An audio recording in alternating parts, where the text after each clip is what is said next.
जय जय श्री राधे श्याम।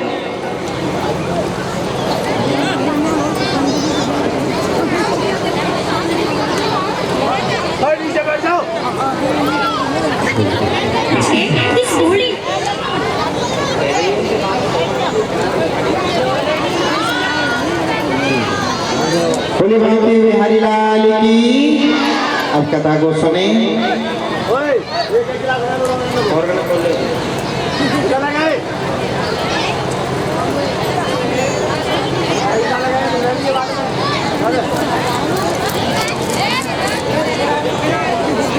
शांति का दान देंगे सभी माता बहन भाई। सुखदेव जी कहते हैं राजन,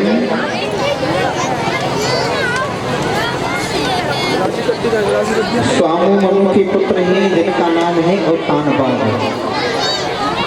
उत्तानपाद की दो पत्नियां हैं, सुनीति और सुरुचि। सुनीति किसे कहते हैं? सुनीति जो अच्छी नीति वाली होती है, निपुण होती है, अच्छे स्वभाव वाली होती है, अच्छे विचार वाली होती है, उसे कहते हैं सुनीति। और सुरुचि जो अपनी रुचि के अनुसार काम करती है, उसे कहते हैं सुरुचि।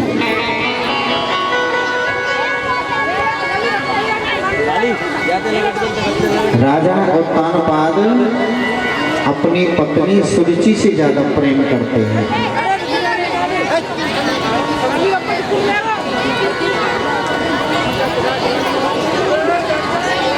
मेरे भगवत प्रेमियों, समय आने पर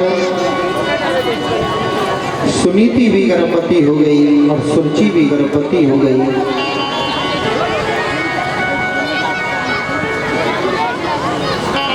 सुनीति एक पुराने महलों में रहते हैं। उनके बेटा हुआ है ध्रुव और सुरुचि का बेटा हुआ है उत्तम।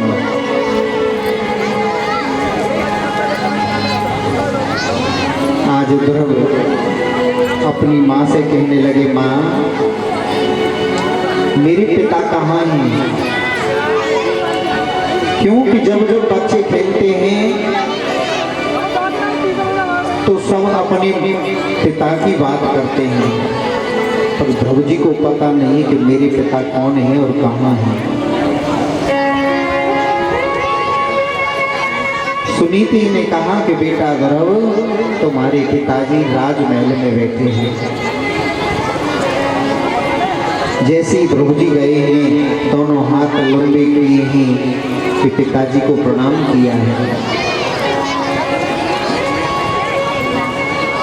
उत्तानपाद जब ही अपनी गोदी में लेना चाहते हैं, सुरुचि ने क्रोध भरी आंखें दिखा दी, तो उत्तानपाद अपने पुत्र को गोदी में नहीं ले सके। सुरुचि कहने लगी, अगर तुम्हें राजगद्दी पर बैठना है तो मेरे गर्भ से जन्म लेना पड़ेगा। जब मेरे गर्भ से तुम जन्म लोगे तब राजगद्दी के अधिकारी बन सकते हो, उससे पहले नहीं बन सकते हो। तुम भगवान की तपस्या करो। आज अपनी मौसी के कहने से अपनी माता सुनीति के पास आए हैं, माता को प्रणाम किया है। माँ, आज मौसी ने ऐसा कहा है कि मेरे गर्भ से जन्म लेगा तो इस राज्य का अधिकारी बनेगा। मैया, मैं भगवान की तपस्या करने के लिए जा रहा हूँ। 5 वर्ष के ध्रुव जी आज जंगल में तपस्या करने के लिए चले हैं।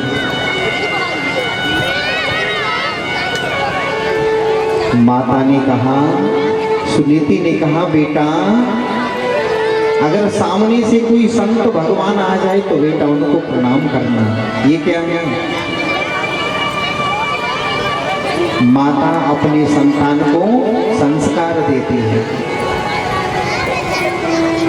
सुनीति ने ध्रुव जी को संस्कार दिए हैं। नारद जी सामने से मिले हैं।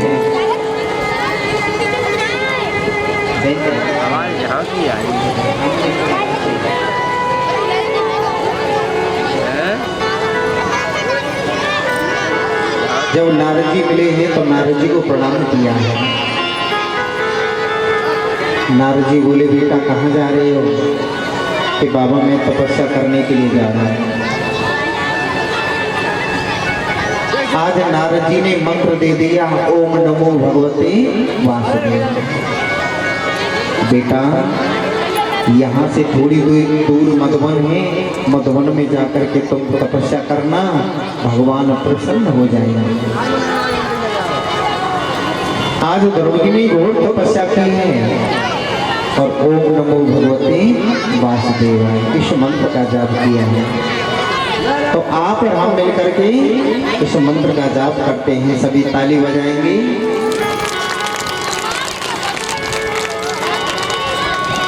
ओम नमो भगवते वासुदेवाय। ओम नमो भगवते वासुदेवाय। ओम नमो भगवते वासुदेवाय। ओम नमो भगवते वासुदेवाय। वासुदेवाय प्यारे नंदनाय। वासुदेवाय प्यारे नंदनाय। वासुदेवाय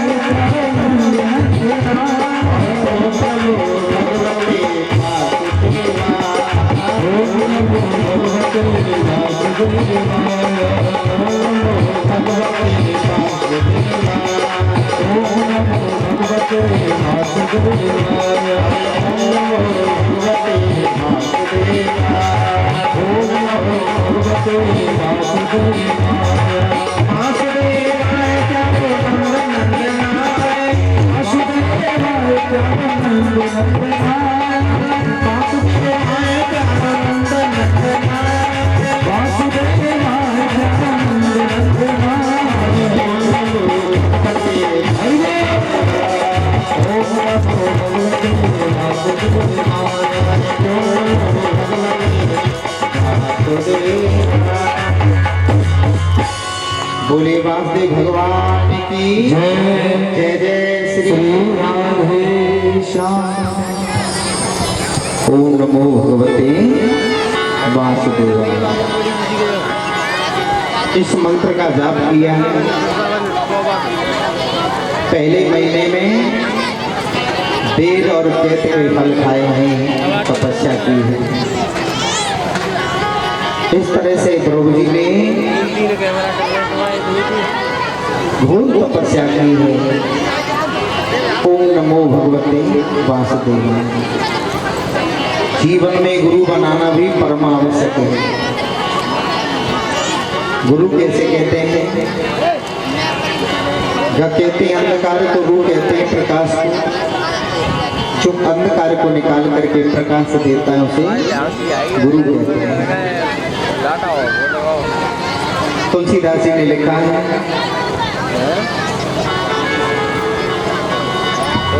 गुरु बिन भव में तरे को।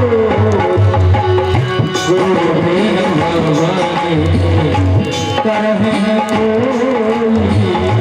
गुरु के संग कर समोई। जो रंग संग कर समोई। जो संग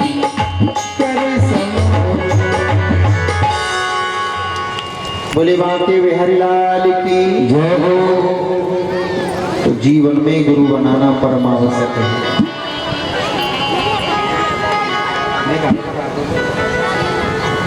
बिना गुरु के भवसागर से प्राणी पार नहीं हो सकता है, चाहे वो भगवान शंकर और ब्रह्मा जी के समान क्यों नहीं हो।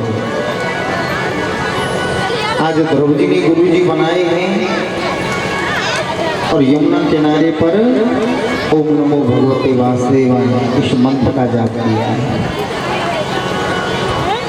5वें महीने में द्रौपदी ने अपनी श्वासों को रोक लिया और एक अंगूठी पर खड़े होकर के तपस्या प्रारंभ की।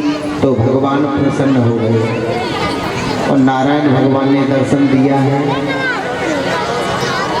नारायण भगवान चतुर्भुज रूप में द्रौपदी के सामने खड़े हैं। अब ध्रुव जी तो स्तुति नहीं जानते, प्रार्थना नहीं जानते कि मैं भगवान की प्रार्थना कैसे करूं। तब नारायण भगवान ने ध्रुव जी की कपोलों पर शंख घुमाया है। यशो ततः प्रविश्य मम वाचि मम प्रसुष्टाम सजीवयतं किल शक्तिधरशो मामना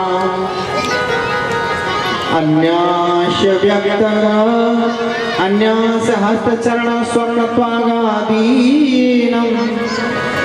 प्राणान्तमो भगवते पुरुषाय तुभ्यम्। जैसे भगवान ने ध्रुव जी की कपोलों पर शंख घुमाया है तो ध्रुव जी प्रार्थना करने लगे हैं, भगवान को प्रणाम किया है कि हे प्रभु, आप ही तो सर्वशक्तिमान हैं और आप ही मेरे अंतःकरण में प्रवेश करके सोई हुई वाणी को आपने ही जगाया है। प्रभु, मैं आपको बारंबार प्रणाम करता हूँ। भगवान बोले, हे ध्रुव जी, तुम क्या चाहते हो? मैं तुम्हारी तपस्या से बहुत प्रसन्न हूँ, मांग लो क्या मांगना चाहते हो। कि प्रभु मुझे कुछ नहीं चाहिए। भगवान जानते हैं, भगवान ने कहा, नारायण भगवान कहने लगे, हे ध्रुव, मैं तुम्हें उस लोक को देता हूँ जिस लोक को आज तक किसी ने भी प्राप्त नहीं किया है, और वो लोक भगवान ने दे दिया है। मेरे भगवान को प्रणाम किया है ध्रुव जी ने और ध्रुव लोक प्राप्त किया है। नारायण भगवान कहने लगे, हे ध्रुव, तुम 36,000 वर्ष तक राज का भोग करोगे, उसके बाद में तुम्हें मैं वो ध्रुव लोक दूंगा। आज मेरे भगवत प्रेमियों, ध्रुव जी लौट करके आए हैं, अपनी माता को पिता को प्रणाम किया है, इतने प्रसन्न हैं। उत्तानपाद बहुत खुश हैं, बड़े प्रसन्न हैं। अपने बेटा ध्रुव को राजगद्दी पर बैठा दिया और राजगद्दी पर बैठा करके उत्तानपाद जंगल की ओर प्रस्थान करते हैं।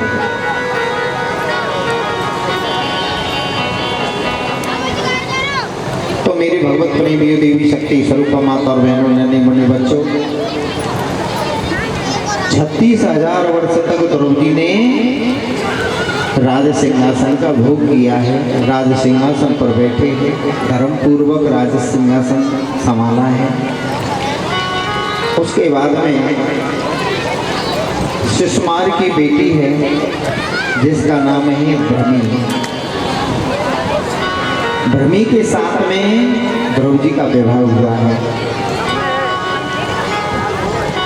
और एक है, ध्रुव जी ने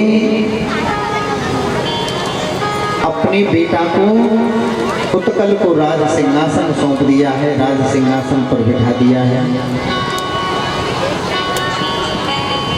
उनके भाई हैं सुरुचि के पुत्र जिनका नाम है उत्तम।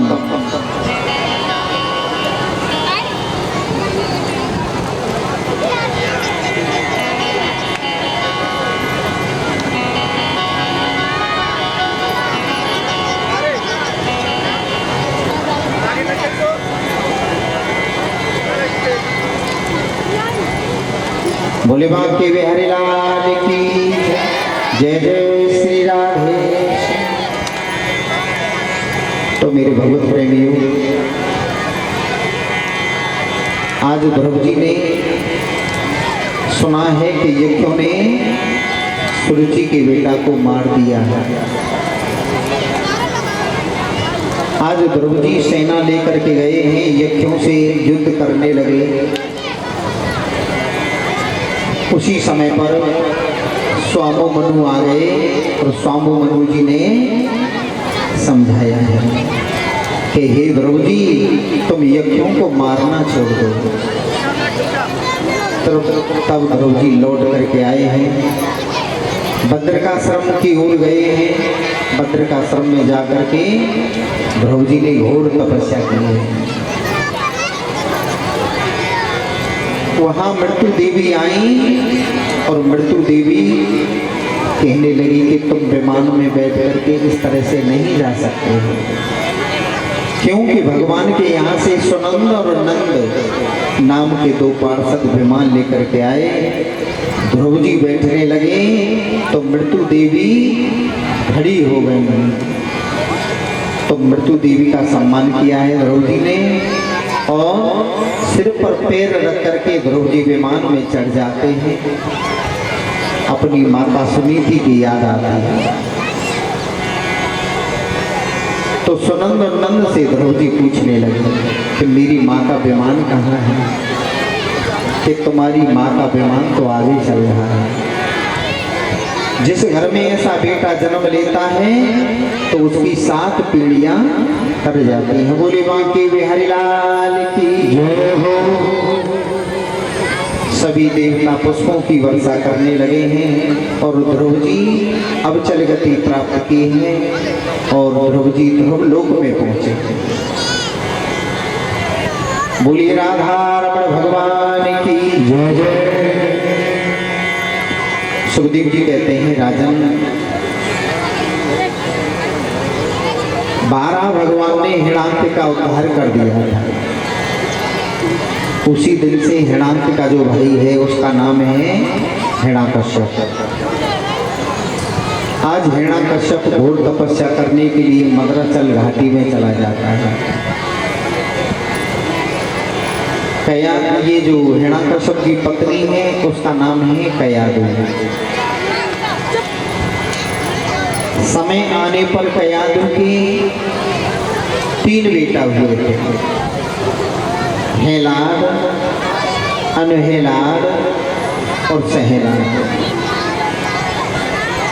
चौथे नंबर के जो बेटा है जिनका नाम है प्रहलाद। प्रहलाद भगवान के भक्त हैं। सुखदेव जी कहते हैं राजन